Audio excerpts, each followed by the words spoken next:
Welcome back, and in this video we are going to talk about the biomechanics of bone. Alright, we had discussed the biomechanics of joints, for example shoulder joint, elbow joint, knee joint, hip joint, etc. But shouldn't we discuss about the biomechanics of the bone? Why is it the biomechanics of bone important?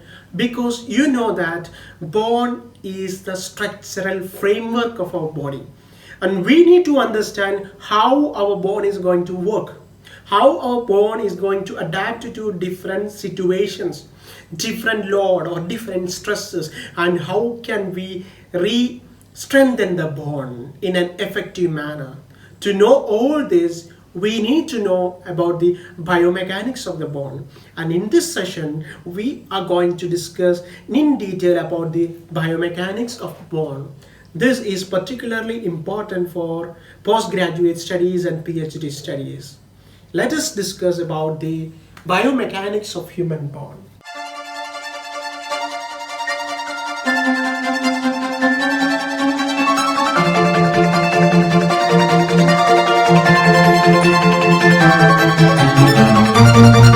Biomechanics of human bone. You know that bone is a connective tissue, right? Bone is the hardest connective tissue in human beings, right? Bone is the hardest connective tissue in human being, right? In human being, bone serves two functions. We need to know that functions. The functions served by bones are, you know that, you can easily guess. The first one is it provides the structural framework for the body, right? The first one is framework for the body, structural framework for the body, right? The second one, what can be the function? It protects our internal organs, right? The skull protects our brain, the ribs protects our heart and lungs, the pelvis protects our internal organs in the pelvic region. That is the second role, is the role of protection of internal organs. Since we have a strong skeletal framework, these internal organs are not damaged, or there is no damage or force that reaches the internal organs. What can be the third function? The third function, which is a crucial one, is dissipation of the force. Force dissipation from muscles.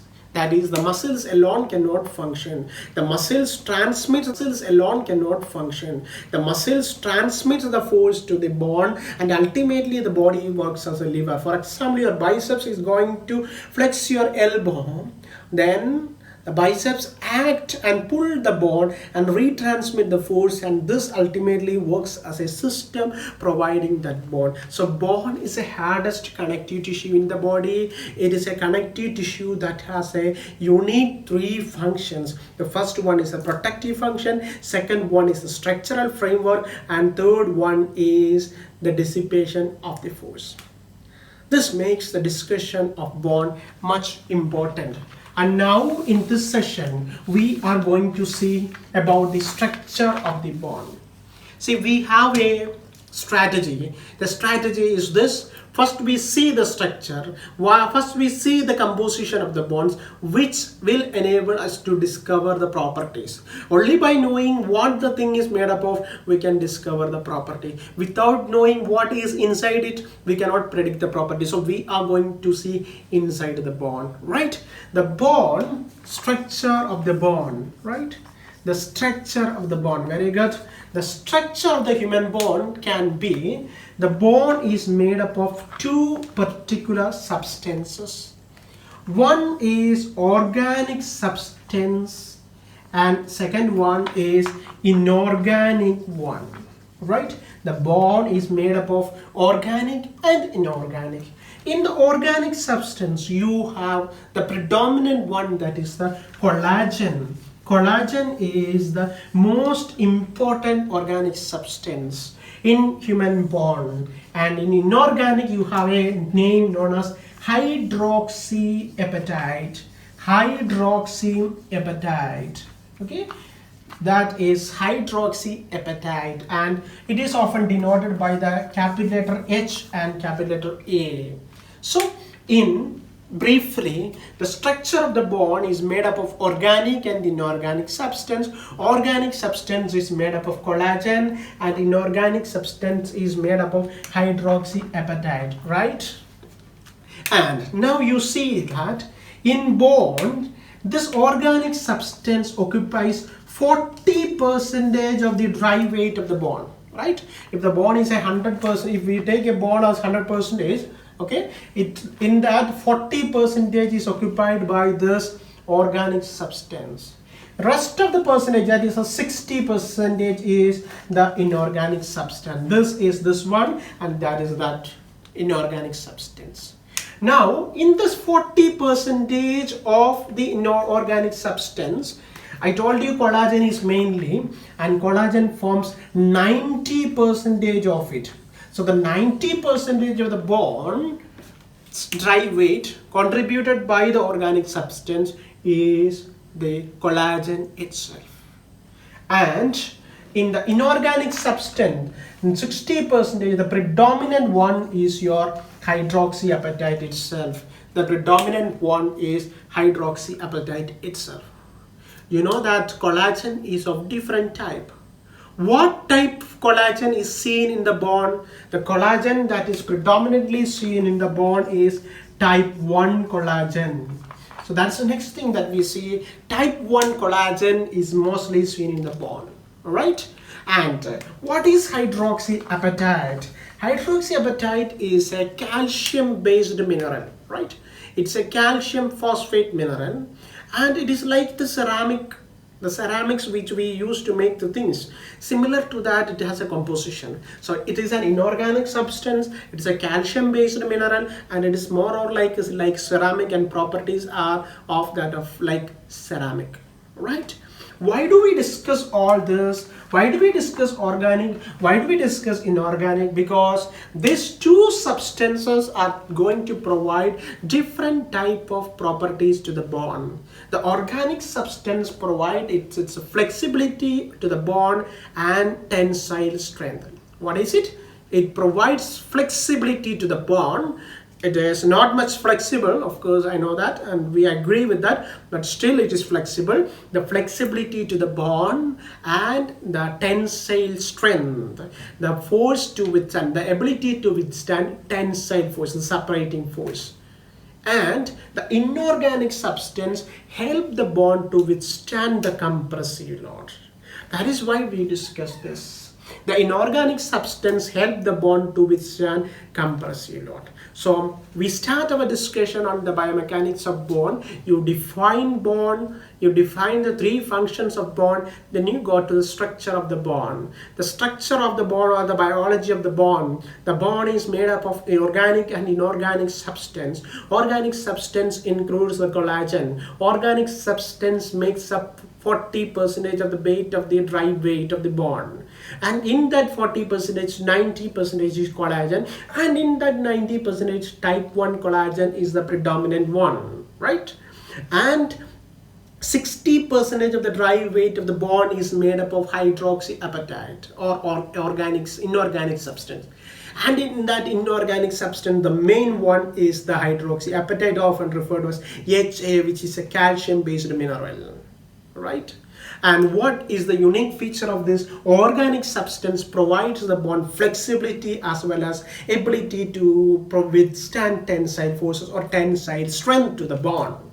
And inorganic substance provides the bone, what is that? The ability to withstand compressive load. So that is the first discussion, and we are going deep into the bone. Let us see what cells makes up the bones. The cells that makes up the bone. The cells that make up the bone, right?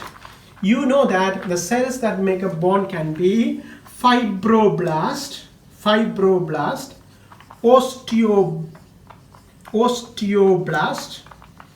osteocyte,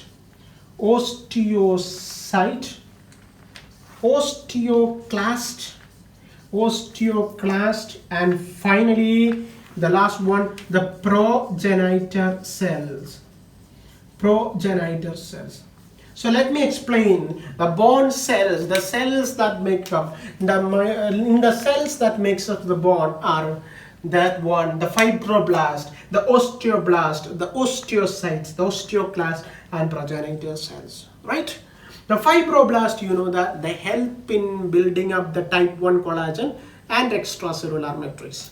What is its function? That the fibroblast helps in maintaining or making of the type 1 collagen and extracellular matrix. We saw that type 1 collagen is the main component of organic material. So this is important, right?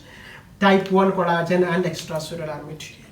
Osteoblast is the bone forming cells. Blast, it forms the bone, right? Osteocytes are the basic cells inside the bone. Osteocytes are the basic cells inside the bone. Osteoblasts are bone forming cells. And you know what is osteoclast? The osteoclasts are bone reabsorbing cells. We have a unique property in the bone, which is reabsorption of the bone. We'll see how it happens. The reabsorption cells are known as osteoblast.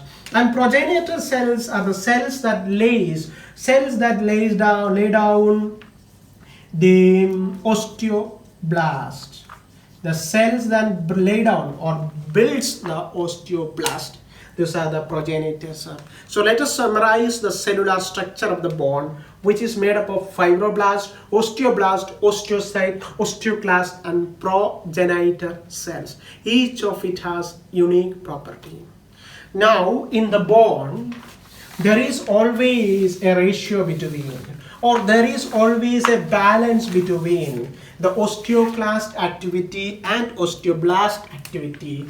There is a balance between, this is biomechanical application, balance between osteoclast is to osteoblast activity, right? If osteoblast activity increase predominantly, more number of bone will be laid, bone mineral density will increase and bone laying capacity increase. If osteoclast activity increases, destruction of the bone occurs, bone reabsorption occurs, and finally it results in weakening of the bone. So this both are not good for the body, and thus there is always a balance between this activity and this activity, and that helps in maintaining the normal architecture of the bones, right? Now we will see the next application level or next important aspect in the structure of the bone, that is the type of bones in human body. That is type of bones in human body. Okay, type of bones. You saw now, first we discussed about organic and inorganic substance. How is it related to biomechanics? Because organic substance provide tensile strength and organic substance provides the flexibility, right? Yes. And inorganic substance provides the compressive strength. So that is related to the biomechanics. Then we saw about the cells. How cell is related to the function? Because there is a balance between osteoclast and osteoblastic activity. If this balance is decreased or if balance is increased, it is not good for the body, right? And that is related to the function of the body. And now we see about the two type of bonds in the body, that is cortical bone and cancellous bone. Cortical bone and cancellous bone. Cortical bone and the cancellous bone. Cortical bone is also known as compact bone. The cortical bone is also known as compact bone. Cancellous bone is also known as spongy bone. Cancellous bone is also known as spongy bone. So we have two type of bones. One is the cortical bone and the cancellous one. Cortical is strong bone, rigid bone. The cortical is a strong and rigid bone. For example, in the femur, in the shaft of the femur, it is a cortical. It is strong and it can withstand a lot of great force, compressive force. Whereas the cancellous one is relatively weak. It is a spongy one. It is like a sponge. It is a spongy one. This is seen inside the long bone, in the metaphyseal region, etc. So that is the cortical bone and cancellous bone. Why is it important in biomechanics? Because in this cancellous bone, you have a unique structure which you should never forget. That is the trabecular system. Trabecular system, right? Trabecular system. This is more predominant in bones like femur, which we had already discussed in hip complex biomechanics. What are trabecular systems? Trabecular systems are calcified plates of bone. So the trabeculars are calcified plates of bone. And what is the peculiarity of the trabecula? These are formed in the regions of increased stress. So when there is an increased stress happening in a particular area in a long bone, the bone cells adopt in such a way, the cancellous bone adopts in such a way that the trabecular systems are formed. They are developed in to maintain that, or they are developed to withstand that stress. That is a biomechanical application. The trabecular system are the calcified plates of bone. The definition is that they are calcified plates of bone. They are parallelly arranged to the long axis of the bone mostly.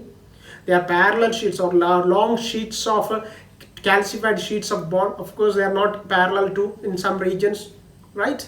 And they are developed in areas of stress to withstand this stress. So this cancellous nature of the bone, which is the trabecular system, help in withstanding a greater amount of stress. And of course, the cortical bone, the strength of the cortical bone help in maintaining the structure and rigidity of the human bone and the skeleton.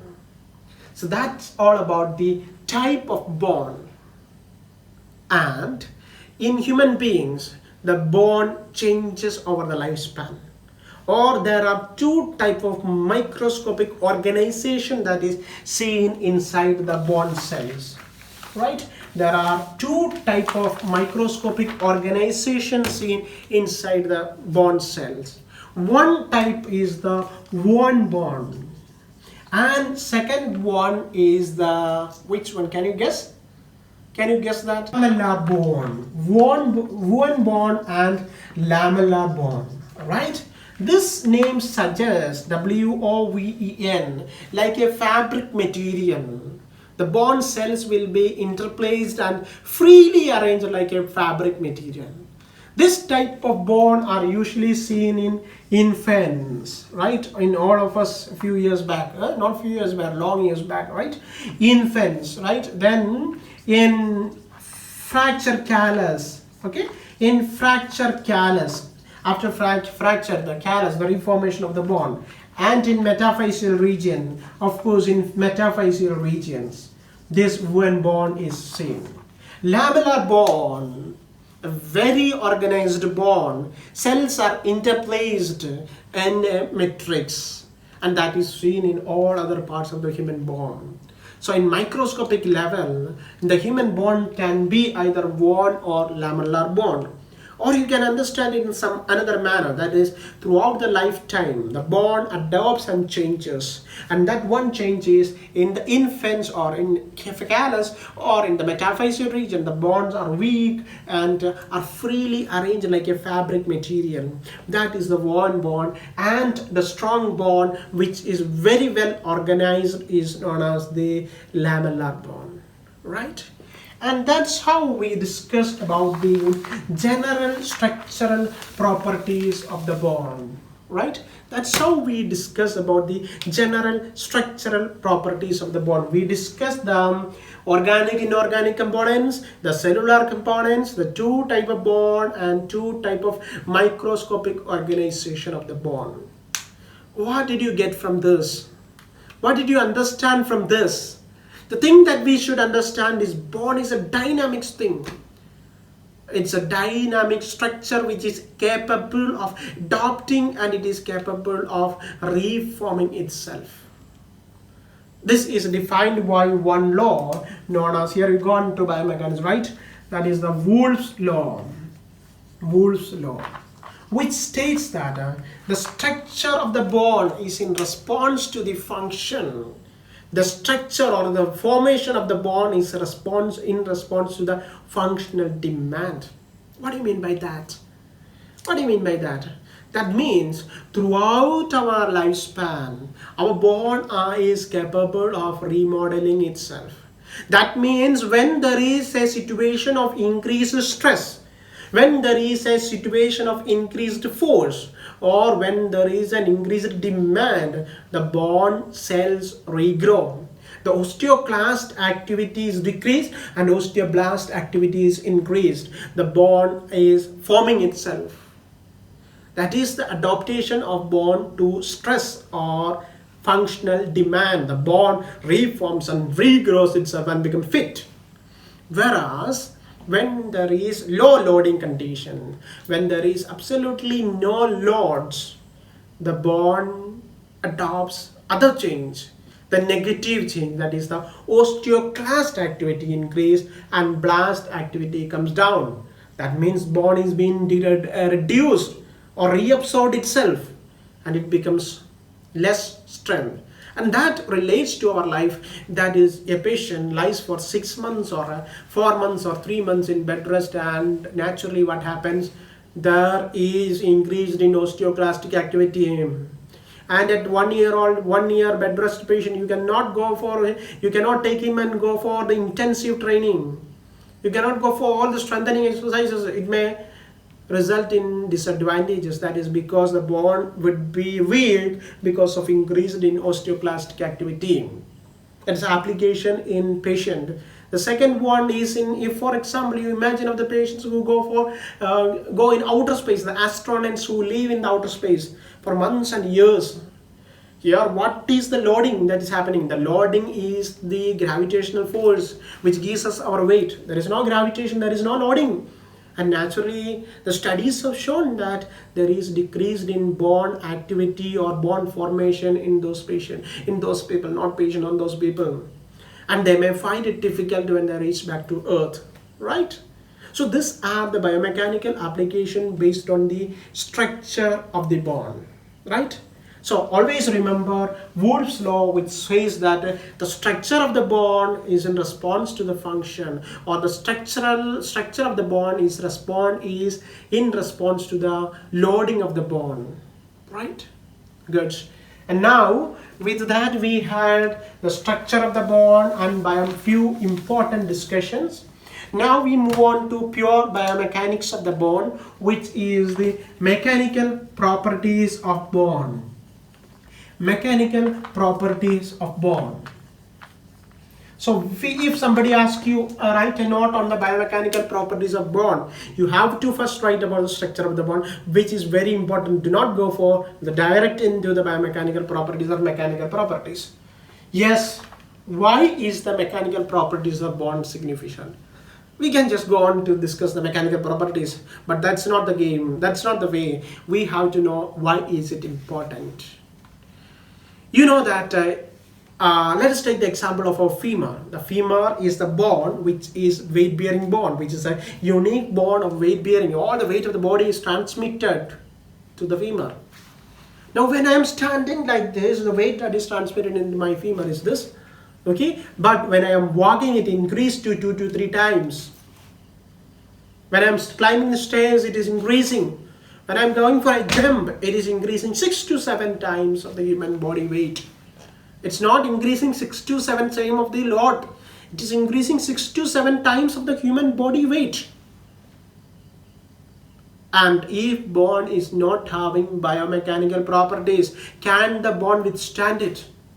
To withstand this increased compressive load, weight is actually the compressive load. To withstand this increased compressive load, bone need to have high modulus of intensity, modulus of elasticity, which we will discuss later. No need to worry. I'm just giving you the hints. High modulus of elasticity, high stiffness the bone need to have, right? If the bone is something like a spring, you load it, it goes down, it come back. Load it, come back. Can you do your daily activities? Of course not. What the opposite? The bone is weak. When you stamp like this or when you jump, it goes for the fracture. What happens?